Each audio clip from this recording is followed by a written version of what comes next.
તો આ માતાની પિતરી છે દીકરી, પિતાનો પ્રેમ છે દીકરી, દાદા દાદીની લાડકી છે દીકરી, પ્રેમનો પ્રવાહ છે દીકરી, પવિત્રતાની પ્રતિમા છે દીકરી, કુટુંબનો કલકાર છે દીકરી, વાત્સલ્યનો રણકાર છે દીકરી, કળયુગમાં સતયુગ છે દીકરી અને આવનારી પેઢીની માં છે દીકરી. અહીંયા ઉપસ્થિત તમામ મારા વડીલજનો અને મારા પરિવારજનોને મારા વંદન. મારું નામ છે હર્ષ જાસવડિયા અને આજની મારી ચર્ચા સભાનો વિષય છે સ્ત્રી સશક્તિકરણ. અમુક વખત લોકો આસાનીથી કહી દેતા હોય છે કે સ્ત્રીની બુદ્ધિ તેની પાનીય, કે સ્ત્રીની બુદ્ધિ તેની પાનીય, પરંતુ એ લોકો એ વાતને કેમ ભૂલી જાય છે કે તેમને જન્મ આપનાર એટલે તેનું ઘર સંભાળનાર એક નારી જ છે. તમે ઘણા બધા ભગવાનના ફોટાઓ જોયા હશે, તેમાં માતાજીના 10 હાથ જોવા મળે છે, જ્યારે બીજા બધા ભગવાનના 2 જ હાથ જોવા મળે છે. તેમને ખબર છે શા માટે? કારણ કે બ્રહ્મા, વિષ્ણુ અને મહેશને પણ ખબર હતી કે આ 2 હાથ દ્વારા હું આ પૃથ્વીનું સર્જન કરી શકીશ, પરંતુ જો મારે આ પૃથ્વીને ચલાવવું હશે ને તો મારે નારી શક્તિ જેવી એક સ્ત્રીની જરૂર પડશે.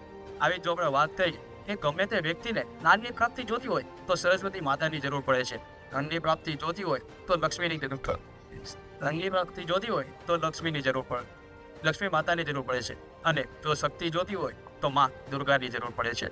તમે લોકોએ દીકરો દીકરી એક સમાન, જેન્ડર ઇક્વાલિટી જેવા નારાઓ સાંભળ્યા હશે, પરંતુ એને શી જરૂર પડી?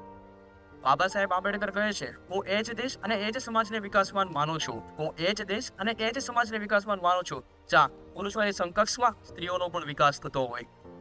આપણા દેશના નાણામંત્રી એવા નિર્મલા સીતારામન અને આપણા દેશના પ્રેસિડેન્ટ એવા દ્રૌપદી મુર્મુ બંને નારી છે. તમે જોઈ શકો છો, એક નારી જો ઘર ચલાવી શકે છે તો એક ભણેલી નારી એ આખો દેશ પણ ચલાવી શકે છે. આપણા દેશમાં સ્ત્રીઓને સન્માન તો આપવામાં આવે છે, પરંતુ તેના હક નથી આપવામાં આવતા.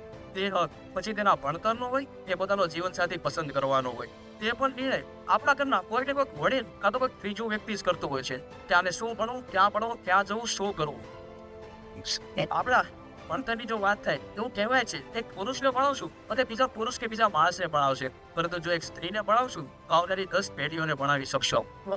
તમે લોકોએ ક્યારે વિચાર્યું છે અમેરિકા, કેનેડા જેવા દેશો વિકસિત કેમ છે?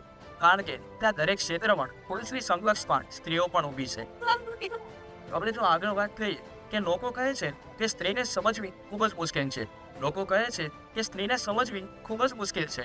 હું કહું છું તે જેવી છે તેવી સ્વીકારી લો ને, સમજવાની જરૂરત જ નહીં પડે અને જિંદગી સરળ થઈ જશે. હાલના સમયની વાત કરું તો 2 લાખ કરતાં પણ વધારે બાળ લગ્નો હાલના સમયમાં થયા હતા. તેમાં પણ 25,000 કરતાં પણ વધારે સ્ત્રીઓ ગર્ભધારણ કરતી વખતે કાં તો સ્ત્રી રોગના કારણે મૃત્યુ પામી હતી. આ સમયે જો તેને શિક્ષણ આપવામાં આવ્યું હોત તો તેનો જીવ બચાવી શકે કે ગર્ભધારણ કરતી વખતે કઈ કઈ પીડા થઈ શકે છે, સ્ત્રી રોગ એટલે શું, તેનું નિરાકરણ કઈ રીતે લાવી શકાય, કોને મળવાથી તેનું નિરાકરણ લવાશે. જો જ્ઞાન તેને હોત તો 25,000 કરતાં પણ વધારે સ્ત્રીઓને આપણે બચાવી શકે. સ્ત્રીને ભણાવવામાં આવે ને તો 4 સૌથી મોટા પ્રશ્નોનું નિરાકરણ લાવી શકાય છે: ગરીબી, બેરોજગારી, વસ્તી વધારા અને પ્રદૂષણ. હું નાનો હતો ને ત્યારે મને મારા બા એક વાર્તા કહે. એક નાની દીકરી હોય છે જેને ભણવાનો ખૂબ જ, પરંતુ ગામડાઓના કુરિવાજો કે કુટેવોના કારણે તેના નાની ઉંમરે લગ્ન કરવામાં આવે છે, એટલે કે બાળ લગ્ન કરવામાં આવે છે.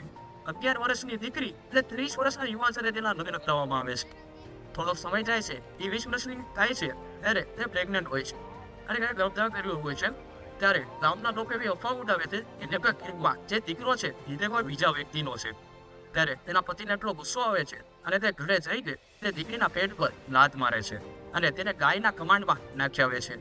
જ્યારે તે દીકરી જન્મ આવે છે ત્યારે જોવે છે એની બાજુમાં એક નવજાત શિશુ પડેલું છે અને એ પણ જન્મનળી સાથે સંકળાયેલું છે.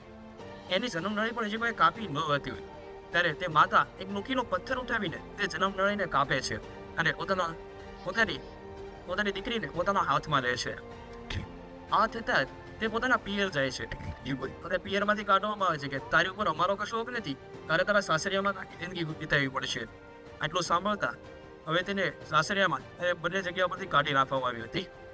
એટલા માટે તે ભીખ માગીને પોતાનું ગુજરાન ચલાવવાનું નક્કી કરે છે. તે બસ સ્ટેશન, રેલવે સ્ટેશન પર ભીખ માગવાનું શરૂ કરે છે અને રાતે સ્મશાનમાં જઈને સુવાનું પસંદ કરે છે. તમને લોકોને થશે સ્મશાનમાં શા માટે? કારણ કે સ્મશાનમાં એને ખાતરી હતી કે રાતે કોઈ પુરુષ તેને હેરાન કરવા સ્મશાનમાં નહીં આવે. આગળ જો વાત કરીએ કે એને જે પણ ભીખથી પૈસા ભેગા કર્યા હતા 2 વર્ષ પછી તેનો એક અનાથાશ્રમ શરૂ કરે છે અને નાના બાળકોને ભણવાનું, રહેવાનું, જમવાનું બધી સુવિધા તે એક જગ્યા પર પૂરી પાડે છે. અને પોતાની જે 10 વર્ષની દીકરી હોય છે કે જે જન્મ લઈને તેને હાથથી કાપીને ઉછેર કર્યો હોય તેને બીજાના અનાથાશ્રમમાં દાન કરી દે છે. તમને થશે પોતાનું અનાથાશ્રમ છે તો ત્યાં પણ રાખી શકતા હતા, પરંતુ નહીં. જે માતા એવી એક સ્ત્રી છે કે જે પોતાના બાળકને વધારે પ્રેમ આપવાનું પસંદ કરે છે. જો તે પોતાના અનાથાશ્રમમાં તેને રાખે તો તેને વધારે પ્રેમ આપવો પડે અને બીજાના બાળકને ઓછો પ્રેમ આપવો પડે. એટલા માટે બીજાના આશ્રમમાં મૂક્યા આવે છે પોતાની દીકરી. આ સ્ત્રી બીજું કોઈ જ નહીં પરંતુ એનાથાની માતા કહેવાત એવું સિદ્ધ થાય કે જેણે 1500 કરતા પણ વધારે બાળકોનો ઉછેર એકલા હાથે કર્યો છે. 750 કરતા પણ વધારે તેમને એવોર્ડ મળવામાં આવ્યા છે. એટલા માટે મેં મારી શરૂઆતમાં કહ્યું હતું, માતાની મિત્રી છે દીકરી, પિતાનો પ્રેમ છે દીકરી, દાદા દાદીની લાડકી છે દીકરી, પ્રેમનો પ્રવાહ છે દીકરી, પવિત્રતાની પ્રતિમા છે દીકરી, કુટુંબનો કલકાર છે દીકરી, વાત્સલ્યનો ગણકાર છે દીકરી, કળયુગમાં સતયુગ છે દીકરી અને આવનારી પેઢીની પાંચ છે દીકરી. આ સાથે હું મારી વાણીને વિરામ આપું છું.